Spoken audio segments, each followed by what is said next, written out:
Hello, everyone, and welcome to our Halloween special. Probably one of the most requested Halloween things I ever had in my inbox.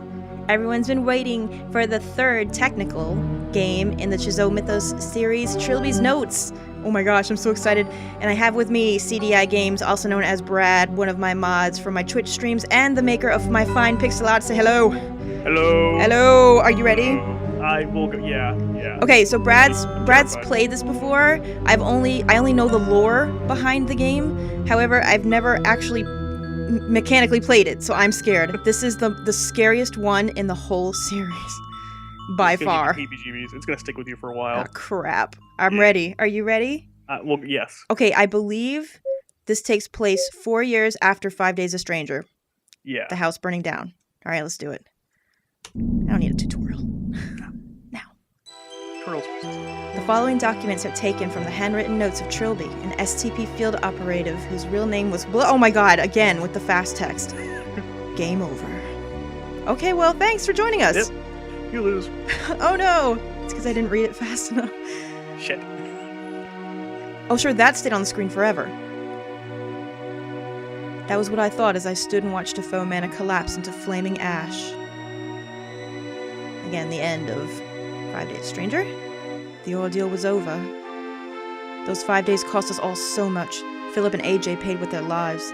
They were the fortunate ones. Jim Fowler was expelled from school for truancy, a bright future in tatters. Oh no. Simone Taylor took to the bottle. Her broadcast became slurred, her eyes hollow and unwelcoming. She soon vanished from television screens. Oh shit. As for me, I tried to return to life as a cat burglar, but I had been forever tainted by my time spent in that wretched house. The memories of my possession came back in my nightmares. Every night I was there again in the mansion, staring out through unfamiliar eyes as Philip died at my hands. I became convinced that John Defoe was not at rest, that someday he would return for me. I became so terrified of invisible enemies that I forgot about the tangible ones. Oh shit! Ooh. 2 slow, miserable years after Defoe Manor, a barrage of truncheon blows taught me a harsh lesson in reality, and I woke up in the kind of filthy cell I assumed would be my new home. But then he came, the man from the government with his nervous smile offering alternative. The STP, the Special Talent Project. It hadn't been that much earlier that I would have sooner died than enter an obligation with anyone, least of all the government. Had Defoe Manor changed me so much? Whatever my reasons, I left my past behind and resolved to give my new superiors nothing to complain about. I spent a year and a half completing assignments, developing contacts, building a reputation. And then the past caught up. Holy crap. Well then. By the way, if you haven't seen the other 2 in the series yet, I highly suggest you stop here and go watch them first. Or this is going to make none of the sense at all. The lore is kind of important. It really is. This is where the lore actually starts to branch out and get huge. So, might just want to do that. In the summer of 1997, I became concerned about Simone Taylor's mental well-being. The papers were reporting her continual breakdown, and she had become a virtual recluse. And of course, you remember Simone from 5 Days a Stranger. She was the lady that was in the house with us, one of the only ones to escape with us. I had no idea if my appearance would assist or hinder. I had, after all, deliberately allowed her to think me dead. That's true. That did happen at the end. Trilby never contacted Simone or Jim. He just kind of fled the house by himself. Presumably she knew differently now after the media coverage of my arrest, but I would expect her to be bitter about my subterfuge. On balance, I decided that a meeting with an old friend would most likely be beneficial. I came to her apartment building on a warm, stormy night and braced myself for the encounter. Here we are! Oh man, I have not played this in my hands before, so I'm excited. Look at Trilby! He looks so dapper. He is suave. So one of the games that's not really technically in the lore of the series, but is in the series technically, is Art of Theft. Trilby's Art of Theft. And you can actually unlock this particular item in the game, so you look like this. I believe it's called like the Clan Bronwyn Special. Yeah. Which is pretty cool. So Trilby walks around normally like with the arrow keys. There's no mouse like there was in 7 Days Skeptic, which we played earlier. Also, there's no mouse cursor to point. This is a text parser. So you would have to type to do everything. So it's a little bit different. Simone's apartment building was gripped by a thick smell of musty, unwashed carpets. It perplexed me that a celebrity would choose to live in such a low-rent accommodation. I don't know, maybe she's trying to save money. A little bit. You don't know.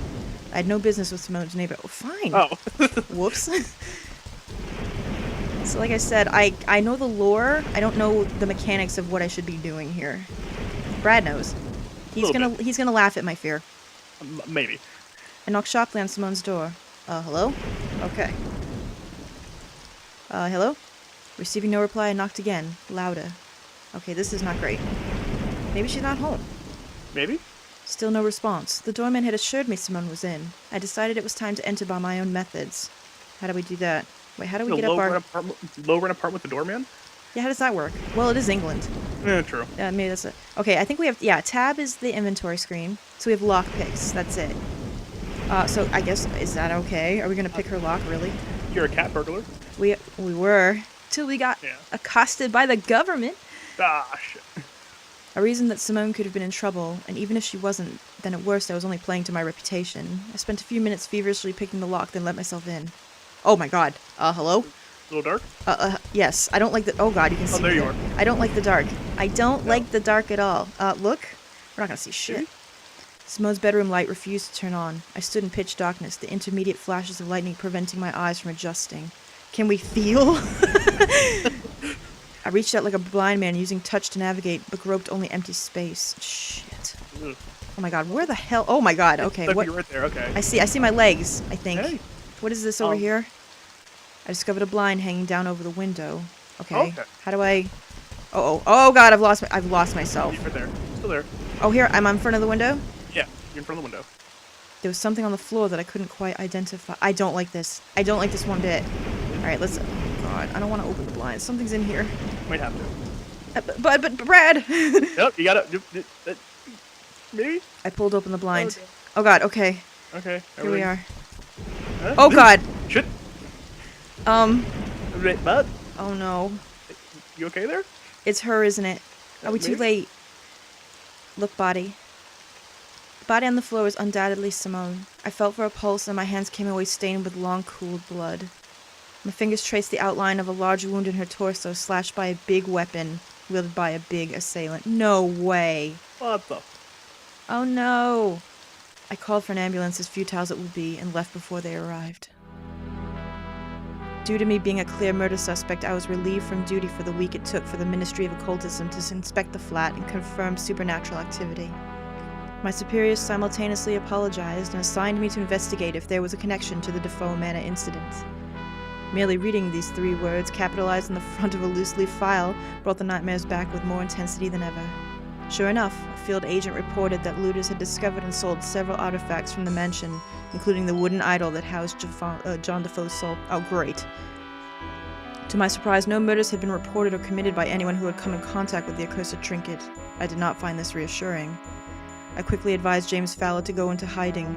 He was stunned, but agreed. The boy had sense and still respected my judgment. This done, I began following the idol's trail from the pawn shop it had entered to the possession of one Professor Abed Shahal. Does that sound familiar? It should. Yeah, an authoritative historian. He had scheduled some kind of antique fair in the Clanbronwyn Hotel? No way! I didn't realize that was okay. Yeah. Wow. On a small island off the coast of Anglesey, popular with tourists. Assuming the role of a scholar of antiquities, I booked a room. Wow. Everything's starting to connect. Wow, the Clanbronwyn. I didn't think that Art of Theft was connected to this in any way, but there it is. I guess it's like a homage. Mm. On the 28th of July, 1997, I caught a ferry from Portalhog to Anglesey and arrived around 3 p.m. in Clanbronwyn Island's coastal village. It seemed a peaceful hamlet, and in defiance of stereotype, the locals were welcoming and told me no local legends to dissuade me from exploring the island. The Clanbronwyn Hotel was in the island's center, surrounded by forest. I made my way there on foot. What the fuck, you couldn't drive? Oh, this looks nice. Yeah, it looks good. Who the hell is this? You're... Whoa, went too fast. A little bit. As soon as I arrived, I was greeted by a balding man in a grey anorak. I wondered if I was expected to know who he was. That depends. My name is Lankman. I'm with the Ministry of Occultism. Oh?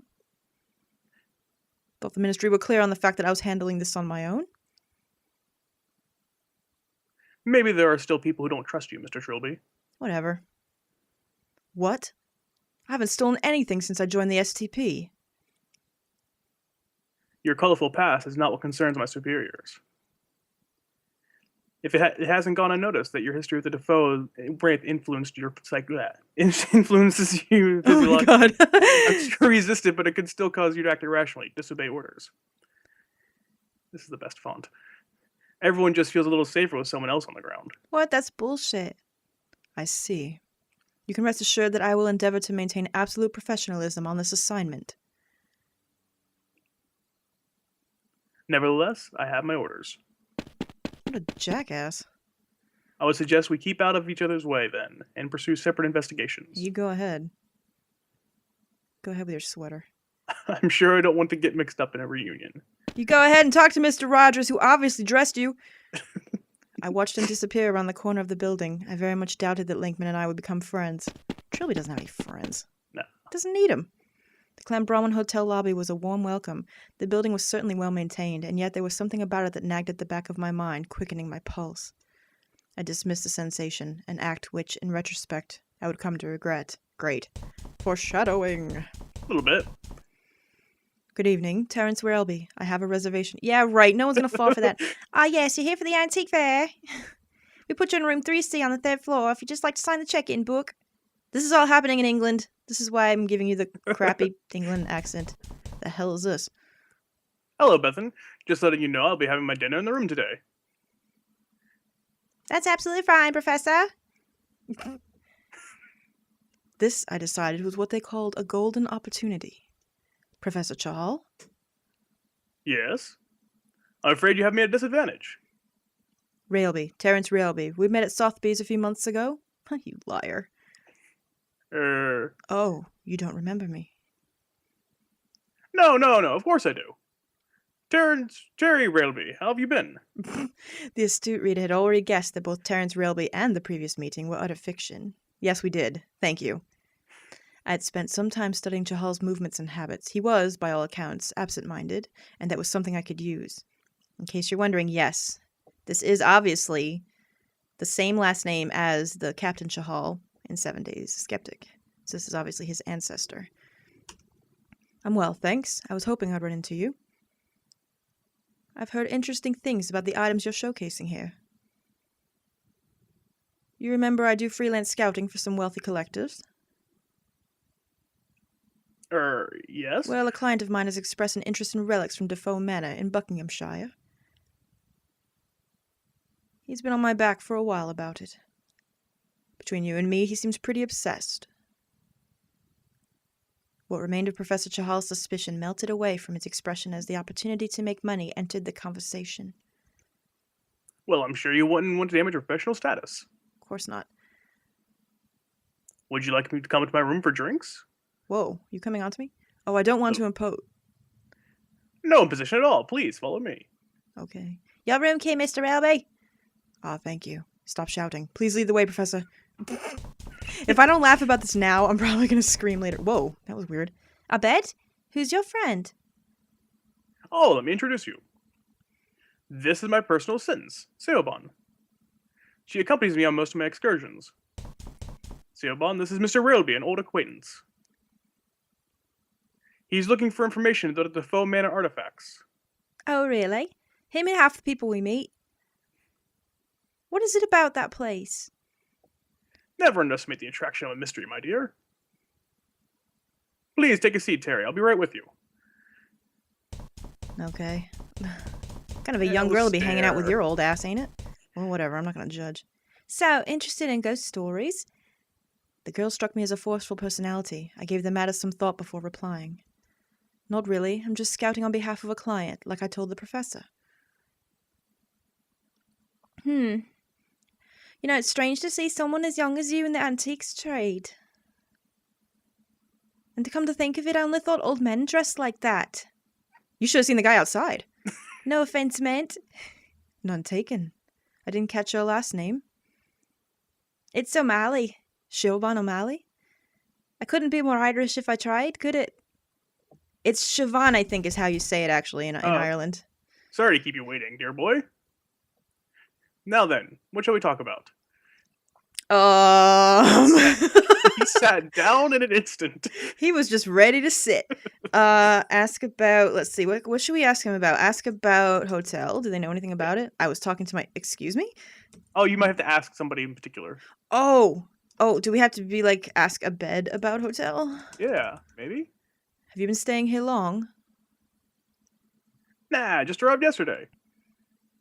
We'd really like to see more of the island, but we'll probably have to leave right after the fair. My Irish accent is just as bad as my English one, so you'll take heed to notice. Beautiful. Thank you. I have spent time in England, but not Ireland. Not enough time. Oh man, we're coming up on 15. Okay, so I guess in the next one, we'll keep talking to these guys and we'll figure out what to ask them that won't get us in trouble. We will have drinks and get completely plastered. Oh my god, I can't wait. That girl's way too young to be hanging out with Bill Cosby over here, so we're gonna have to remedy the situation. I'll see you later.